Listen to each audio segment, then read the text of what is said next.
የተከበሩ አቶ አገኘሁ ተሻገር የፌዴሬሽን ምክር ቤት አፈ ጉባኤ፣ ክቡር አቶ ተመስገን ጥሩነህ የኢፌዴሪ ምክትል ጠቅላይ ሚኒስትር፣ ክቡር አቶ አደም ፋራ በምክትል ጠቅላይ ሚኒስትር ማዕረግ የዴሞክራሲ ስርዓት ግንባታ ማስተባበሪያ ማዕከል ዋና ኃላፊ፣ ክቡር ፊልድ ማርሻል ብርሃኑ ጁላ የጦር ኃይሎች ኤታማዦር ሹም፣ ክቡር ኮሚሽነር ጀነራል ደመላሽ ገብረ ሚካኤል የፌዴራል ፖሊስ ኮሚሽነር፣ ክቡራን ሚኒስትሮች እና ሚኒስትር ዴታዎች፣ የተከበራችሁ የክልል ምክትል ርዕሰ መስተዳድሮች፣ የተከበራችሁ የመንግስት ከፍተኛ የሥራ ኃላፊዎች፣ ክብርት ወይዘሮ ሜላት ወርቅ ኃይሉ የኢትዮጵያ ብሔራዊ ምርጫ ቦርድ ሰብሳቢ፣ የሀገር መከላከያ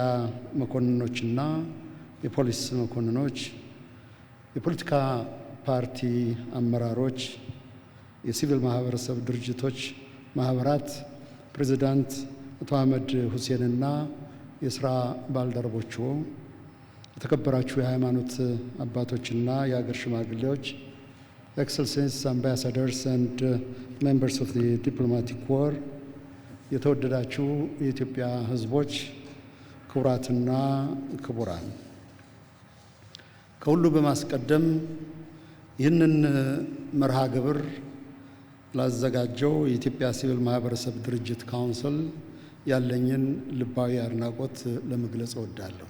ሰባተኛው አገራዊ ምርጫ ውጤታማ በሆነ መንገድ መጠናቀቁን አስመልክቶ ለኢትዮጵያ ሕዝብና በዚህ ሂደት ውስጥ ተሳታፊዎች ለሆናችሁ በሙሉ እንኳን ደስ ያላችሁ እላለሁ። እኛ ኢትዮጵያውያን ከራሳችን አልፎ ለዓለም ማህበረሰብ ውህደትና ልማት መሰረት የሆኑ ጥንታዊ አገር በቀል እሴቶች ባለቤት ነን። ጥልቅ የሆነውን ማህበራዊ እሴትና የስልጣኔ አውድ ከዘመናዊ የመንግስት ግንባታ ፍልስፍና ጋር አዋህደን ፖለቲካዊ ልምምድ ወይም ፖለቲካል ዲስፔንሴሽን ታክሎበት ከትውልድ ወደ ትውልድ በላቀ ደረጃ ለማሸጋገር እንዳንችል በየዘመኑ አያሌ ፈታኝ የሆኑ ክስተቶች አጋጥመውናል። አንዳንድ የታሪክ ነቁጦች ወይም ሂስቶሪካል ፒቨትስ ስንመለከት በንግግር በውይይትና በሐሳብ ልዕልና ብቻ ሊፈቱ ይችሉ የነበሩ ልዩነቶቻችን በኃይል አማራጮች ለመፍታት መሞከራችን የሀገራችንን እድገት ጉዞ ፈታኝና አድካሚ አድርጎት ቆይቷል። ይህ የታሪካችን ዑደት በየዘመናቱ የነበሩ ብልህና አርቆ አሳቢ ዜጎቻችን ከማሳዘኑም ከማስተከዙም በላይ አገራዊ እምቅ ሀብታችን እና አቅማችን በልማትና በዘመናዊ ፖለቲካ ስርዓት ላይ እንዳይውል እንቅፋት ሆኗል። ከታሪካዊ ስልጣኔ ጉዞ የተመኘውን ያህል ያለመራመዳችን የቁጭታችን ምንጭ ቢሆንም ይህንን ቁጭት ያለፉትን ስህተቶች አርመን የተሻለችና የስልጣኔ መስመርን ተከተላ የጸናች ሀገር ለመገንባት ሁለንተናዊ መነቃቃትና የሚፈጥርልን ስንቅ አድርገን መውሰድ ይኖርብናል። ክቡራትና ክቡራን፣ ሰላማዊ፣ ነፃ፣ ፍትሃዊ እና ተአማኒ ምርጫ ማካሄድ በዘመናዊ የመንግስት ስርዓት ግንባታ ቁልፍ ጉዳይ ነው። ከቅርብ ዓመታት ወዲህ በሀገራችን የሀገረ መንግስት ግንባታ ሂደት ውስጥ የዲሞክራሲ ባህልን ማደስ፣ ተቋማትን በገለልተኝነትና በነፃነት ማጠናከር ዋነኛው ትኩረት እየሆነ መምጣቱ ግልጽ ነው። ውይይት፣ ምክክርና ለሕግ የበላይነት ተገዥ መሆን የሰለጠነ የፖለቲካ መገለጫዎች ሲሆኑ ለፖለቲካ ባህላችንም ከኃይል ወደ ሐሳብ ልዕልና ለመሸጋገር አስፈላጊነቱ ተደማጭነትና ቅቡልነትን በማግኘት ላይ ያለ ልምምድ ነው ለማለት ይቻላል። ለዚህም አብነቱ በዚህ በሰባተኛው ሀገራዊ ምርጫ በምርጫ ዝግጅት ምርጫው በተካሄደበት ዕለት እንዲሁም ከምርጫው በኋላ በመከናወን ላይ የሚገኙ ተግባራት ውጤታማና ስኬታማ ሆነው መፈጸማቸው ለሰለጠነ የሐሳብ ፖለቲካ ተራክቦት ያለንን ዝግጁነትና ራዕይ የሚያሳይ ነው። በዚህ ምርጫ አያሌ ሚሊዮኖች ተመዝግበዋል። በመምረጥም ንቁ ተሳትፎ አድርገዋል። ለምን የሚለውን ግን መመርመር የተገባ ይመስለኛል። ለምን በሚሊዮን ተመዘገብን? ለምን በእልፍ አላፍ ሆነን ወደ ምርጫ ጣቢያ ተመምን? በርካታ መልሶች ያሉት ቢሆንም ጥቂቶቹን መመልከት ተገቢ ይመስለኛል። በእውነቱ እኛ ኢትዮጵያውያን የተመዘገብነውንም የመረጥነውም አገራችንን ስለምንወድ ብቻ ነው። የተመዘገብነውም የመረጥነውም ለሰላም ያለንን ፍቅር እና ቀናኢነት ለመግለጽ ነው። ማልደን ተነስተን የተመምነውም ሆነ እስከ ውድቅት ሌሊት ድረስ በትዕግስት የመረጥነው የኢትዮጵያ ዕጣ ፋንታ በገዛ እጃችን መሆኑን ለማረጋገጥ ነው። የመረጥነው ስልጣን ብቸኛው መውጫ መንገድ የኛ የኢትዮጵያውያን ፈቃድና ይሁንታ መሆኑን ባሸራችን ለማተም ነው። በነቂስ የተሰለፍነው ደግሞ የነውጥ የጥፋትና የሞት ድግስ ከስቦ የኢትዮጵያ ተስፋ የሚለመልመው በሰለጠነ የፖለቲካ አውድ መሆኑን ለመግነጽ ነው። የመረጥነው እንደ ኢትዮጵያዊ ለራሳችን ሕይወት ነው። ለመኖራችን ለተስፋችንና ለቀጣዩ ትልቅ ተስፋና ዋጋ ለመስጠት ነው የመረጥነው። ኢትዮጵያን የተረዱ የሚመስላቸው አንዳንዶች ግን የኢትዮጵያን የፖለቲካ ሂደት በወጉ አላወቁትም፣ ሊያውቁትም አልቻሉትም። ኢትዮጵያ የፖለቲካ እና የህይወትን ስብጥር ግጥምጥሞሽ ያስመስሉታል፣ ሜካኒካል ያስመስሉታል። ስሪቱንም በዛ መልክ ሊገልጹት ይሞክራሉ።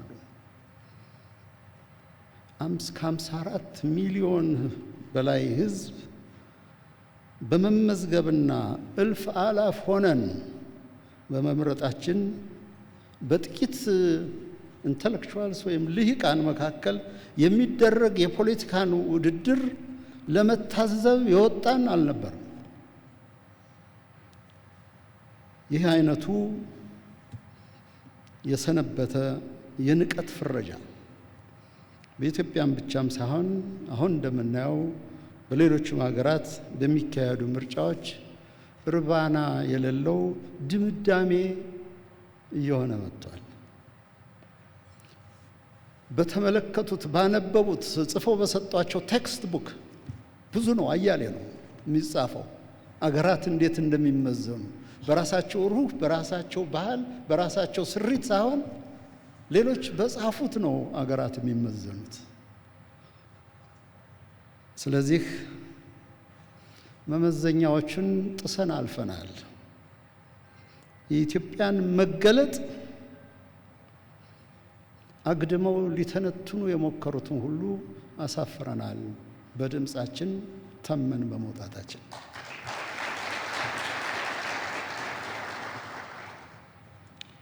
ለኛ ምርጫ ኢትዮጵያ የምትደላደልበት፣ ሰላማችን የሚጸናበት እንጂ አንዳንድ የዓለም አቀፍ ሚዲያዎች እንደነገሩን ንትርክን ለመጫር አይደለም፣ ግጭትን ለማባባስ አይደለም በሚሊዮኖች የተሰለፍ ነው። እንዲህ ሳይታክቱ የሚነግሩን ሁሉ ዛሬም ነገም ትንታኔያቸው የተሳካ አልነበረምም፣ አይሆንምም። እርግጥ ነው የምርጫ ስኬታማነት የዲሞክራሲ ስርዓት ግንባታ አንዱ መለኪያ ቢሆንም ኢትዮጵያ እንደ አንድ ነባር የታሪካዊ ስልጣኔ ወይም ኦልድ ሲቪላይዜሽን አንዳንዶቹ ሂስቶሪካል ሶሳይቲ ፓር ኤክሰለንስ ይሉታል። ስለ ራሳችን ብዙ ግምታችን አነስ ያለ ነው እንጂ ሌሎች በሚነግሩን ልኬታ ማለት ነው። ልዩ የሆኑ ኢትዮጵያዊ መለኪያዎች እንዳሉን ማወቅም ተገቢ ነው። ዲሞክራሲ እንደ ፖለቲካ እንቅስቃሴ ብቻ ሳይሆን እንደ ማህበረሰብ ህብር ጭምር መገለጫ ኩነትም ነው። እናቶች፣ አባቶች፣ አዛውንቶች፣ ወጣቶች ምርጫ ላይ ሲሰለፉ እኔ ባየሁት ልኬታ እናንተም በመሰከራችሁት ድምፅ ለመጣል ብቻም ሳይሆን እርስ በርስ ለመነጋገርም፣ ለመወያየትም፣ ለመጠያየቅም ይህን ባህል የትም ቦታ አታዩትም። ይህ ትልቅ ተሰጦና እሴት ነው። ኢትዮጵያውያን ቁርና ፀሐይ ሳይበግረን በጽናት መምረጣችን የምቅ አቅማችንን ካፓቢሊቲ በሚሊዮኖች መውጣታችን የምንችል መሆናችን የአቅማችን ፍላጻ ነው፣ ነጸብራቅ ነው። በተለይ አዘውትረው በክፉ ለሚያዩን እንዴት ታላቅ መልእክት ነው በሚሊዮኖች መውጣት። ይህን ልብ ሊሉት ይገባል። ይህ እምቅ አቅምና ኢትዮጵያዊ ክብር ከቁጥር ስሌት ወይም ስታቲስቲክስ በላይ መሆናቸውንም ለዓለም አሳይተናል። ክቡራትና ክቡራን፣ ለሰባተኛው ሀገራዊ ምርጫ ስኬታማነት በየፈርጁ አስተዋጽኦ ላበረከታችሁ፣ በተለይ በሰላማዊና በስልጡን መንገድ በመወዳደር የሀሳብ አማራጭ ላቀረባችሁ ተፎካካሪ የፖለቲካ ፓርቲዎችና እጩዎች እና ግለሰቦች፣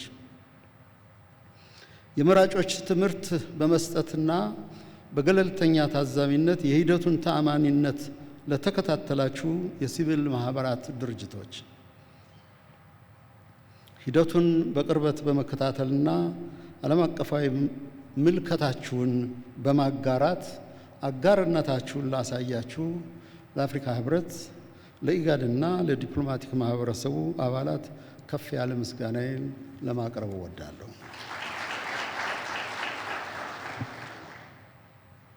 ለጸጥታ መዋቅር አባላት በከፍተኛ ዲሲፕሊንና ኃላፊነት የዜጎችን ደህንነትና ሰላማዊ ድባብ ስላስጠበቃችሁ፣ ለኢትዮጵያ ብሔራዊ ምርጫ ቦርድና ፈጻሚዎች ሂደቱን በገለልተኝነትና በነፃነት ለመምራት ላሳያችሁት ሙያዊ ብቃትና ጽናት፣ ለመገናኛ ብዙሃን የሀሳብ መድረኮችን በማመቻቸትና መረጃን ተደራሽ በማድረግ ለተጫወታችሁት ሚና፣ እንዲሁም ለሃይማኖት ተቋማትና ማህበራዊ ስብስቦች የሰላምና የመቻቻል እሴቶችን በማስተማር ላደረጋችሁት አስተዋጽኦ ሁሉ የላቀ ምስጋናዬን አቀርባለሁ። የዚህ ስኬት ባለቤት የሆነው የኢትዮጵያ ሕዝብ እጅግ ከፍ ያለ ምስጋና ይገባዋል። የዲሞክራሲ እውነተኛ ትርጉም የሚገለጸው በተቋማት ጥንካሬ ብቻም ሳይሆን በዜጎች ንቁና በሳል ተሳትፎ በመሆኑ መራጩ ሕዝባችን የተለያዩ ፈተናዎችና ስጋቶችን በሰላማዊ ጨዋነት በመሻገር በረዥም ሰልፎች ውስጥ በሚደነቅ ትዕግስት ድምፁን ሰጥቷል። ይህ የሚያሳየው የኢትዮጵያ ሕዝብ ዛሬም ስልጡን ሕዝብ መሆኑን ነው። ስልጡን ሕዝብ ደግሞ የስልጣን ምንጭ የሕዝብ ድምፅ ብቻ መሆኑን በተግባር ያረጋገጠ የፖለቲካ ብስለትና ጸጋ የተቸረው ሕዝብ ነው። በዚህ ከፍ ያለ አግባብ የኢትዮጵያ ሕዝብ ምስጋና ብቻ ሳይሆን አድናቆትም ሊቸረው ይገባል። አባቶች፣ እናቶች፣ አረጋውያት፣ እህቶች፣ ወንድሞች፣ አርሶ አደሮች፣ ሰራተኞች፣ ስታ ኃይላት በሙሉ፣ ወጣቶች፣ ሁላችሁም በያላችሁበት ኢትዮጵያን ከፍ ስላደረጋችኋት ምስጋናዬ የላቀ ነው።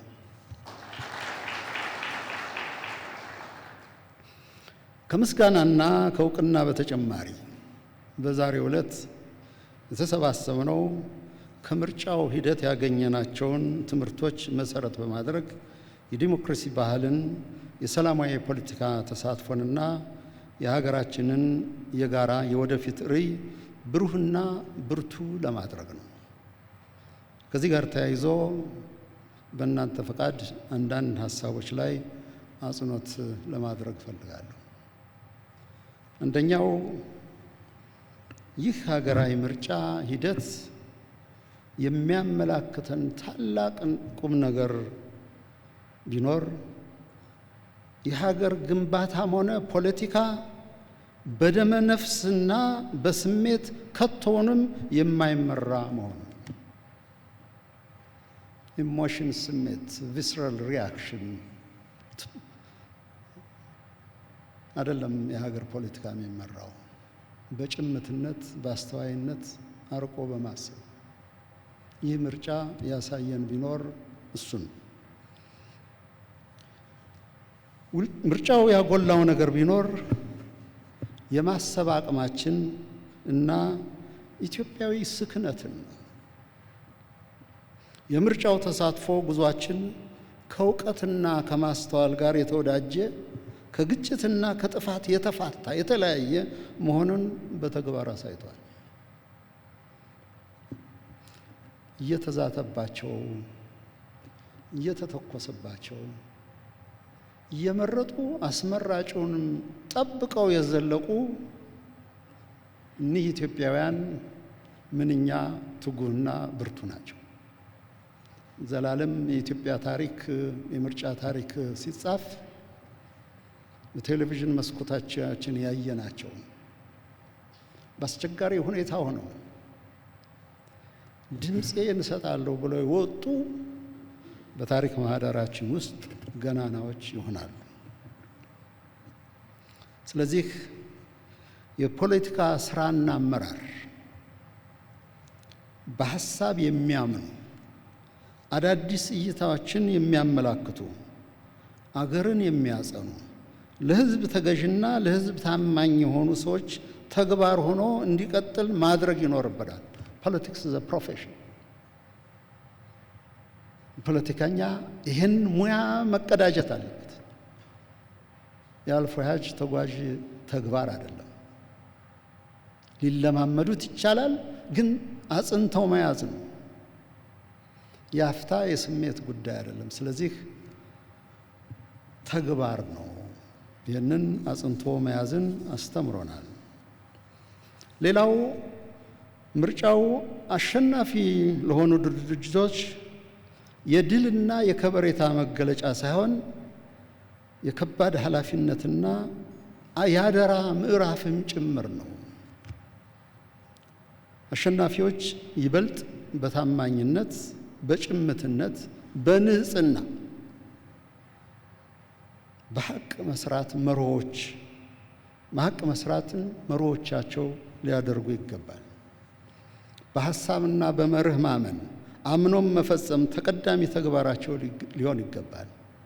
የሕዝብን የልብ ትርታ ማዳመጥ፣ ሕዝባዊ ውግንናን መጠበቅ እና የሕዝብን ሕሊና የራስ ገንዘብ የራስ ሀብት ማድረግ ከአሸናፊዎች የሚጠበቅ ፍጹም ኃላፊነት ነው። የሕዝብን ሕሊና ሀብት ማድረግ የራስ ማድረግ ነው። ምርጫ የስልጣን ሽግግር አንዱ መንገድ ቢሆንም አንደኛው ግቡ ግን እና ፕሮባብሊም ዋና መልህቁ ግን የኢትዮጵያን ሕልውና ማስጠበቅ፣ የሀገር ቀጣይነትን ማስከበርና የሕዝብን ሕይወት መለወጥ ነው። ከዚሁ ጋር ተያይዞ ትናንትን በማስታወስ በዛሬ ላይ መትጋት፣ ነገን በብሩህነት ማየት እንዲሁም የኢትዮጵያን የልማት እርምጃና መዘመን ሳይታክቱ የሚገዳደሩ ኃይሎችን ማረም፣ ማረቅ፣ ማስተካከል፣ ሌላውን እናንተ ትሞሉበታላችሁ ምርጫው የሰጠን ጉልበት ይኸው ነው። ሶስተኛው የሚሊዮኖች ተሳትፎ የሰጠው ብሩህነት ቢኖር ፈታኝ ሁኔታዎችን በትጋት እንድንመረምርና መልክ እንድናስይዝ ዕውቀታችንን ማስፋቱ ነው። ይሄ ምርጫ መጣ፣ አለፈ፣ ሄደ፣ ስልጣን ሽግግር አለ። ዕውቀት አድማሳችንን አስፍቶታል፣ መገለጥ ሰጥቶናል፣ ብሩህነት ሰጥቶናል። ይህ ምርጫ በማህበረሰባችን ውስጥ ጤናማና ሰላማዊ ተፎካካሪ ሀሳቦች ያላቸውን ግዝፈት ያሳየ ነበር። አገርን መለወጥና ማሳደግ የሚቻለው በሐሳብ ልዕልና ብቻ መሆኑን የኢትዮጵያ መንገድ የሚጸናው የፖለቲካ ነፃነቷንና የሀገር ሉዓላዊነቷን ማዕከል ባደረጉ ሀሳቦች ላይ እንደሆነም ተረድተናል። አሸናፊ የሆኑ ሀሳቦችም እነሱ ናቸው። በሌላ በኩል ይህ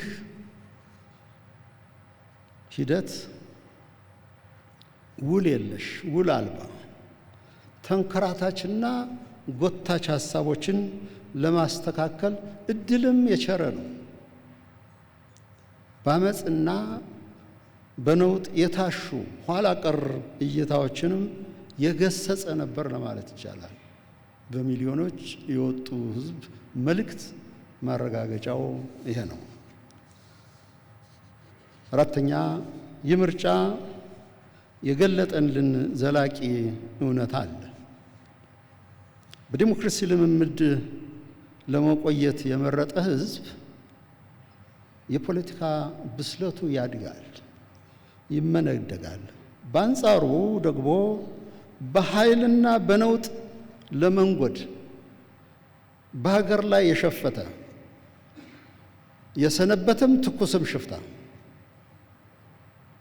ከዚህ ከፍታ እጅግ አንሶና ወርዶ ይታያል በህዝብ ፊት። ስለዚህ የኢትዮጵያ ህዝብ በልቦናውና በካርዱ በድምፁ የነገረን ታላቅ መልእክት ቢኖር የምርጫ ካርድ ያልጎበኘው፣ የጣት አሻራ ያልዳሰሰው፣ የይሁንታ ድምፅ ያልተሰጠው የፖለቲካ ድርጅት ከቶውንም በኢትዮጵያ ምድር ስልጣን ሊይዝ እንደማይችል፣ የቅቡልነትና የህጋዊነት ምንጭ የህዝብ ድምፅና ይሁንታ ብቻና ብቻ በመሆን ነው። በመጨረሻም ከዚህ ሂደት ያገኘናቸውን መልካም ልምዶች በማዳበርና የታዩ ጉድለቶችን በጋራ በማረም የዲሞክራሲና የፍትህ ተቋማትን የመገንባት ኃላፊነታችንን መወጣት ይኖርብናል። በውድድሩ የተሳተፋችሁ የፖለቲካ ኃይሎች በዲሞክራሲ ውድድር እንደምታውቁት ማሸነፍና መሸነፍ ነባራዊ እውነታ መሆኑን በመቀበል ውጤቱን በታላቅ ጨዋነት በማክበርና አሸናፊ ከሆኑ አካላት ጋር በጋራ ለሀገር ግንባታ ትሰለፉ ዘንድ ጥሬን አቀርባለሁ። ይህንን የምስጋና ፕሮግራም ላዘጋጀው የኢትዮጵያ የሲቪል ማህበራት ድርጅት ከፍ ያለ ምስጋናዬን አቀርባለሁ። አመሰግናለሁ። ኢትዮጵያ ለዘላለም ትኖር።